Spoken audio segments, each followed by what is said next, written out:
Hello friends, welcome to Rajneet medical education. इस lecture में हम डिस्कस करेंगे WHO surgical safety checklist. So let's start the video. So WHO ने surgical safety checklist निकाली है, world health organisation ने। तो इनकी जो सर्जिकल सेफ्टी चेकलिस्ट है वो क्या बताती है कि जैसे कोई भी पेशेंट जो ऑपरेशन थिएटर में जा रहा है या फिर कोई भी जो सर्जिकल प्रोसीजर हो रहा है तो उनमें किन चीज़ों का ध्यान रखना है, तो वो चीज़ों की एक चेकलिस्ट बनाई है। तो वो भी हम डिस्कस करेंगे, बहुत इंपॉर्टेंट है ये टॉपिक। इसको सिटोसो भी बोलते हैं। सिटोसो इसलिए बोलते हैं क्योंकि इसमें 3 चीज़ें आती हैं। अभी मैं आपको बताऊंगी सिटोसो की फुल फॉर्म क्या है।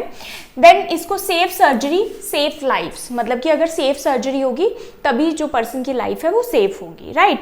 तो ऐसे बहुत सारे इंसिडेंट्स हो जाते हैं सर्जिकल प्रोसीजर के ड्यूरिंग या फिर ऑपरेशन के ड्यूरिंग जो कि होने नहीं चाहिए। तो वो इंसिडेंट्स क्या है, वो नेवर हैपनिंग होने चाहिए, मीन्स वो कभी भी नहीं होने चाहिए। लेकिन फिर भी कुछ इंसिडेंट्स ऐसे हो जाते हैं, फॉर एग्जाम्पल कि पेशेंट के अंदर कोई सर्जिकल इक्विपमेंट रह जाना पेशेंट की बॉडी के अंदर, या फिर स्पंज रह जानी, कॉटन रह जानी। तो ऐसी बहुत सारी चीज़ें हैं। या फिर ऐसे हो जाता है कई बार कि गलत पेशेंट के ऊपर ऑपरेशन कर दिया या फिर गलत साइट के ऊपर ऑपरेशन कर दिया। So these things should never be happen. तो इसमें कोई भी एरर नहीं होना चाहिए, इसलिए एक सेफ्टी चेकलिस्ट निकाली है। नाउ ये जो WHO सर्जिकल सेफ्टी चेकलिस्ट है इसमें 19 स्पेसिफिक आइटम्स हैं, मीन्स 19 चेकलिस्ट इसमें बनाई गई है।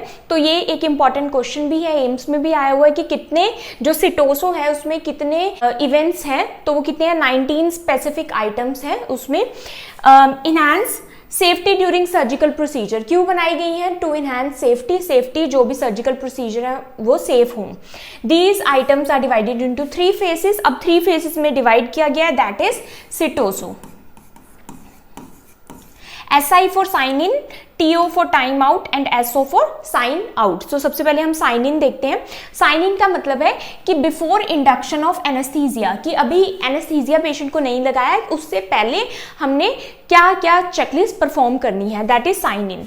सबसे पहले पेशेंट की आइडेंटिटी कंफर्म करनी है, तो पेशेंट का नाम, उसके साथ ही उसका डेट ऑफ बर्थ भी पूछना है, एज भी पूछनी है। एज डेट ऑफ बर्थ में ही आ जाएगा, तो date of birth specifically, surname, full name. तो कंफर्म करना है पेशेंट का सर्जिकल साइट। अब उसके बाद सर्जिकल साइट को कंफर्म करना है कि अब ये कंफर्म किन में हो रहा है, यहाँ पर टीम होगी पूरी, सर्जन हो गए, एनेस्थेटिस्ट हो गए, नर्सिस हो गए, तो उनके साथ सभी के साथ कंफर्म कर रहे हैं। Confirm the surgical site and उसको क्या कर देना, मार्क भी कर देना है अगर रिक्वायर्ड है। प्रोसीजर, अब सर्जिकल प्रोसीजर कौन सा होने वाला है वो भी कंफर्म करना है।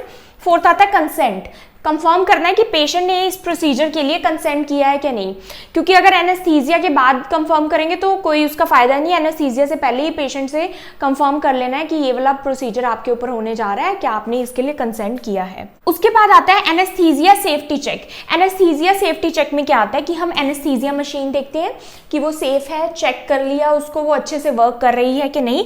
उसके बाद जो भी एनेस्थीसिया मेडिकेशन है वो भी चेक कर लेनी है कि वो रेडी है या नहीं। उसके बाद आता है एलर्जीज। अगर पेशेंट की कोई भी नॉन एलर्जी है, मीन्स जो पेशेंट को पता हो, तो वो उसको बतानी है। उसके बाद आता है एयरवे रिस्क। एयरवे रिस्क में हम क्या चेक करते हैं, पेशेंट का एयरवे असेस करते हैं। अगर उसके एयरवे में कोई प्रॉब्लम है या फिर कुछ भी जो स्पेसिफिक ध्यान में रखनी है चीज़ें, वो सभी उस टाइम पर चेक करेंगे। उसके बाद आता है रिस्क ऑफ ब्लड लॉस। पहले से ही चेक कर लेना है कि पेशेंट को रिस्क तो नहीं है ब्लड लॉस का, क्योंकि अगर रिस्क है या फिर ब्लड लॉस हो सकता है या हीमोग्लोबिन कम है पहले से ही पेशेंट का, तो ब्लड को पहले से ही अरेंज करके रखना है। तो ensure blood products are available, पहले से ही अवेलेबल हो, अगर ज़रूरत पड़ेगी तब दे देंगे। उसके बाद आता है second phase, that is time out. Time out क्या है, बिफोर स्किन इंसीजन। अब स्किन पे इंसीजन लगाने से पहले क्या क्या चेक करेंगे, टीम इंट्रोडक्शन, आपस में जो टीम मेंबर्स है एक दूसरे को इंट्रोड्यूस करेंगे बाय नेम, और इनका रोल भी पूछना है कि आपका क्या रोल है।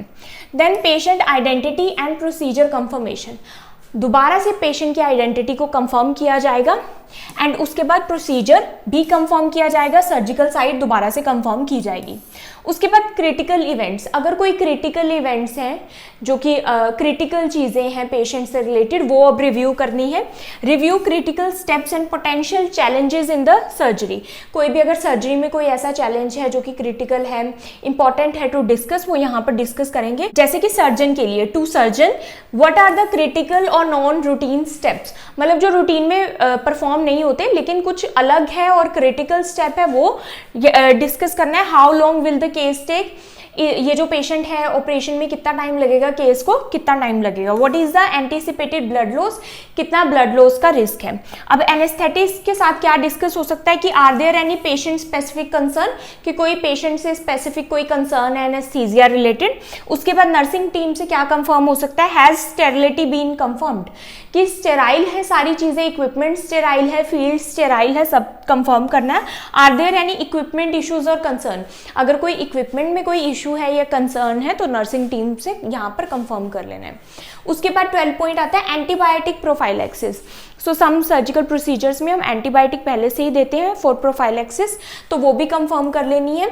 अगर कोई एंटीबायोटिक है तो वो कब देनी है, has been administered within the last 60 minutes में वो एडमिनिस्टर हो जानी चाहिए इफ इंडिकेटेड, अगर जरूरत है तो। उसके बाद आता है इमेजिंग। इमेजिंग में आएगा कोई भी जो अगर इम्पॉर्टेंट इमेज है, इमेजिंग है, एक्सरेज हैं, अल्ट्रासाउंड, एक्कोज, वो सभी, या फिर कोई भी इमेजिंग रिलेटेड कोई इक्विपमेंट है वो रेडी होना चाहिए। Confirm that essential imaging is displayed and available during surgery like x-ray machine, ये सभी अवेलेबल होनी चाहिए उस टाइम पर। उसके बाद आता है sign out. Sign out last है before the patient leaves the operating room. Patient अब ऑपरेशन हो गया है, लेकिन पेशेंट ऑपरेटिंग रूम से अभी निकला नहीं है, निकलने से पहले क्या परफॉर्म करेंगे। सबसे पहले प्रोसीजर नेम दोबारा से कंफर्म करेंगे कि हमने कौन सा प्रोसीजर किया है। उसके बाद आता है इंस्ट्रूमेंट काउंट। अब ये बहुत इंपॉर्टेंट है, इंस्ट्रूमेंट काउंट होते हैं उसके बाद सारे, कि इसलिए होते हैं देखने के लिए कि कोई इंस्ट्रूमेंट मिसिंग तो नहीं है, पेशेंट की बॉडी में तो नहीं चला गया, ऐसे हो सकता है। Verify that all the instrument, sponges and needles are accounted for, needles भी, स्पंजेस भी, सब कुछ काउंट करनी है दोबारा से। 16 क्या है, स्पेसिमेन लेबलिंग। अगर कोई स्पेसिमेन लिया है तो उसको क्या करेंगे, प्रॉपरली या फिर करेक्टली लेबल करेंगे। 17 क्या है, इक्विपमेंट इशू। अगर कोई इक्विपमेंट इशू आया था ड्यूरिंग द प्रोसीजर तो उसको क्या करेंगे, एड्रेस करेंगे और उस पर वर्क करेंगे और उसको ठीक करवाएंगे। उसके बाद पोस्ट ऑपरेटिव केयर प्लान, बाद में क्या केयर देनी है पेशेंट को, बाद में क्या प्लान है और फर्दर कोई ऑपरेशन का, सर्जिकल प्रोसीजर का, वो सभी डिस्कस करना है, पोस्ट ऑपरेटिव प्लान। उसके बाद टीम डीब्रीफिंग। टीम डीब्रीफिंग होता है लास्ट में, सर्जरी को रिव्यू किया जाता है, कैसी गई, कोई प्रॉब्लम तो नहीं आई, क्या क्रिटिकल चीज़ें थी, कुछ अलग था या फिर पेशेंट रिलेटेड कोई कंसर्न्स था, तो वो सभी एड्रेस करते हैं। एड्रेसिंग एनी कॉम्प्लिकेशंस और इशू दैट अराइज, कोई भी जो इशू आया, कॉम्प्लिकेशन आई ड्यूरिंग सर्जरी, वो रिव्यू करते हैं, डिस्कस करते हैं, सो दैट वो इन फ्यूचर ना हो। So I hope ये वीडियो आपको क्लियर हुई हो, and if you understood this video then please like, subscribe and share to my channel. Thank you for watching.